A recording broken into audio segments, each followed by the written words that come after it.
Moving forward students, हम discuss करते हैं the very last portion of your chapter, that is ethers. Ethers students क्या होते हैं? Ethers are the class of organic compounds that contains and both are group connected to oxygen.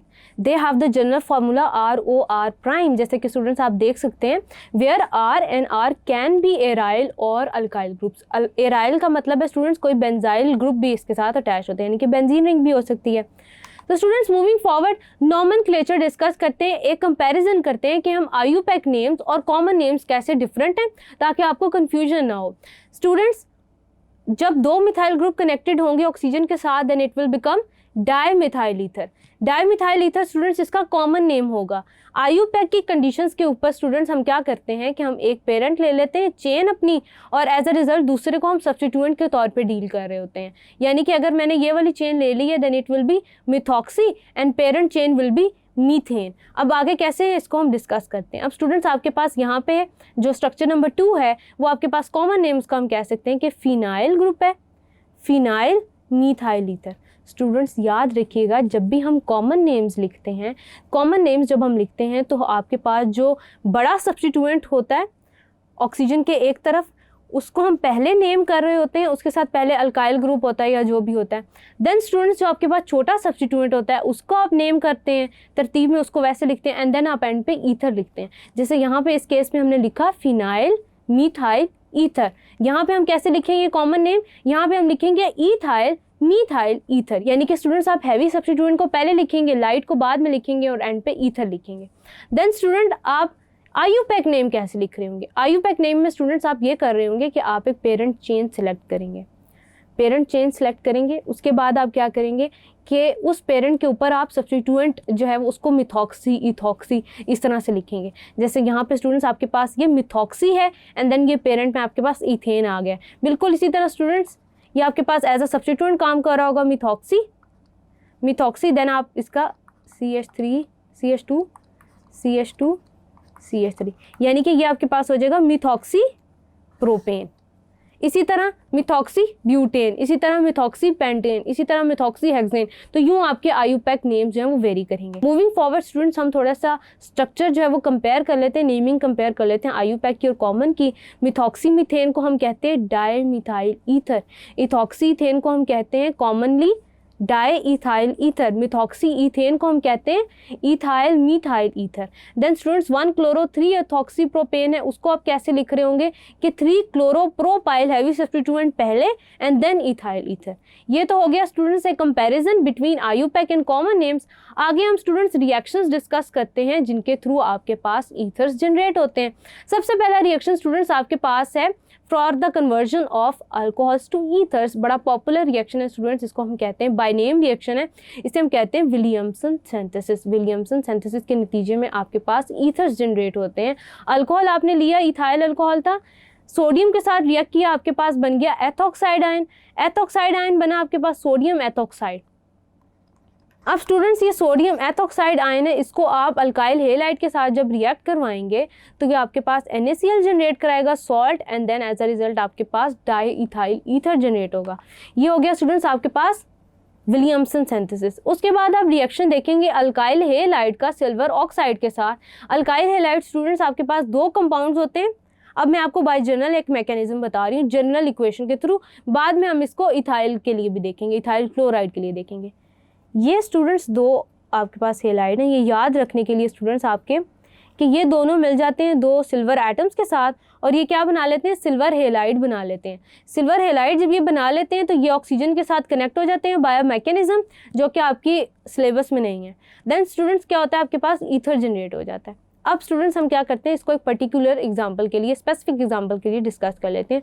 For example आपके पास ethyl chloride के 2 molecule हैं, CH3 CH2 Cl, CH3 CH2 Cl plus Ag2O।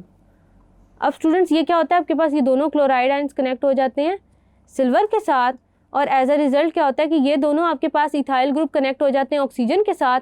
As a result आपके पास diethyl ether generate होता है और आपके पास silver halide जो है जनरेट होता है in the form of silver chloride के 2 मोल्स।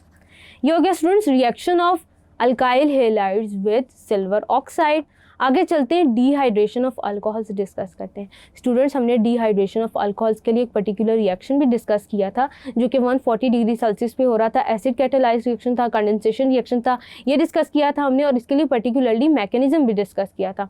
अब स्टूडेंट्स, आपके सामने जो रिएक्शन है उसमें 2 इथाइल अल्कोहल के मॉलिक्यूल्स थे जिसने डाइथाइल ईथर जनरेट किया। अब स्टूडेंट्स, अगर आपके पास 2 डिफरेंट तरह के मॉलिक्यूल्स होते हैं, यानी कि CH3CH2OH प्लस CH3OH, अब आपके पास जनरेट हो रहा है ethyl methyl ether, CH2CH3 ethyl methyl ether, यानी कि आपके पास जनरेट हो रहा है। देन आपके पास डाईमिथाइल ईथर भी जनरेट हो सकता है, डाईमिथाइल ईथर भी जनरेट हो सकता है, यानी कि मुख्तलिफ फ्रेगमेंट्स ऑफ मॉलिक्यूल जनरेट हो सकते हैं। यानी कि आपके पास डाईथाइल ईथर भी जनरेट हो सकता है, CH2O CH2 CH3।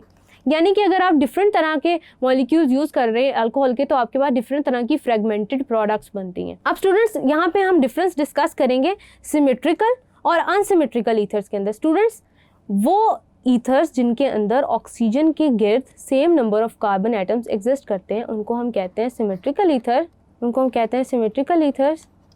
Then students, अगर आपके पास unusual number of atoms present हों on the either sides of oxygen atom, तो उनको हम कहते हैं unsymmetrical ethers in case of this. जैसे आपके पास मिथाइल इथाइल ईथर एक अनसिमेट्रिकल ईथर है। Then students, physical properties discuss करते हैं। स्टूडेंट्स, ज़्यादातर आप ईथर्स को ऑर्गेनिक सॉल्वेंट्स के तौर पे यूज़ कर सकते हैं।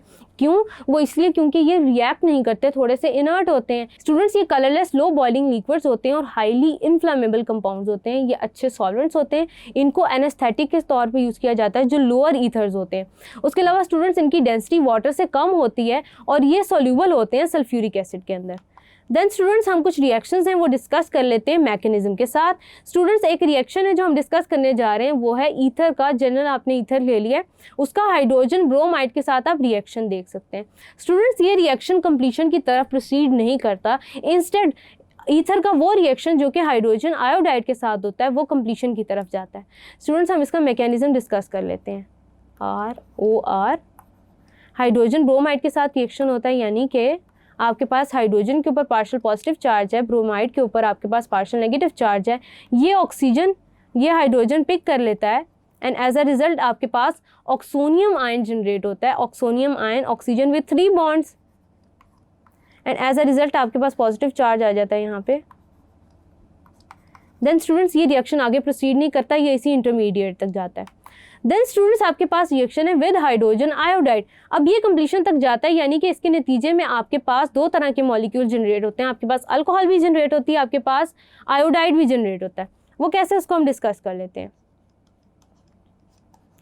अब ये हाइड्रोजन आयोडाइड के साथ भी बिल्कुल ऐसे ही रिएक्शन होता है। पार्शियल नेगेटिव चार्ज है, पार्शियल पॉजिटिव चार्ज है। ऑक्सीजन की इलेक्ट्रॉन डेंसिटी हाइड्रोजन पिक कर लेती है, एज अ रिजल्ट आपका आयोडाइड लीव कर जाता है। यहाँ पे -I हो गया, I नेगेटिव, नेगेटिव चार्ज आ गया। अब आपके पास ऑक्सोनियम आयन जनरेट हो गया, फिर से हाइड्रोजन।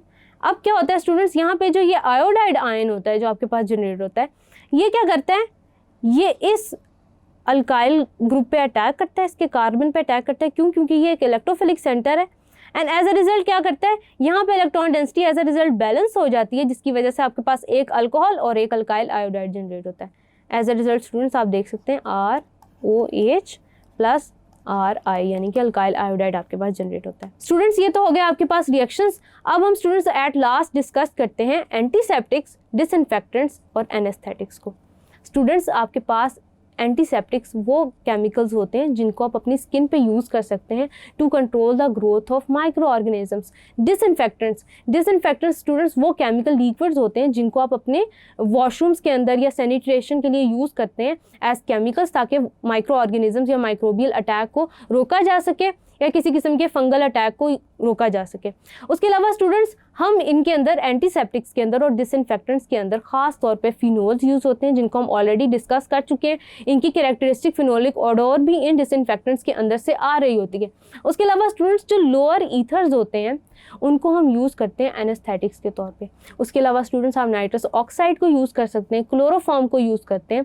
स्टूडेंट्स, ये लोअर ईथर्स हम इसलिए यूज़ करते हैं क्योंकि आपको ये बहुत लाइट सा एनेस्थेटिक इफेक्ट देते हैं हॉस्पिटल्स के अंदर, इसलिए इनको पर्टिकुलरली यूज़ किया जाता है और ये मेडिकली इतने हार्मफुल नहीं होते, इसलिए इनको ईजिली यूज़ किया जाता है। तो ये तो हो गया स्टूडेंट्स आपके एंटीसेप्टिक्स, डिसइंफेक्टेंट्स और एनेस्थेटिक्स, और इसमें कैसे आपके पास अल्कोहल्स और फिनोल्स और ईथर्स का रोल है, इसको हमने डिस्कस किया। तो स्टूडेंट्स इसके साथ ही हमारा चैप्टर खत्म होता है। आई होप कि आपको मेरा पढ़ाया हुआ एक एक टॉपिक बहुत अच्छे से समझ आया होगा।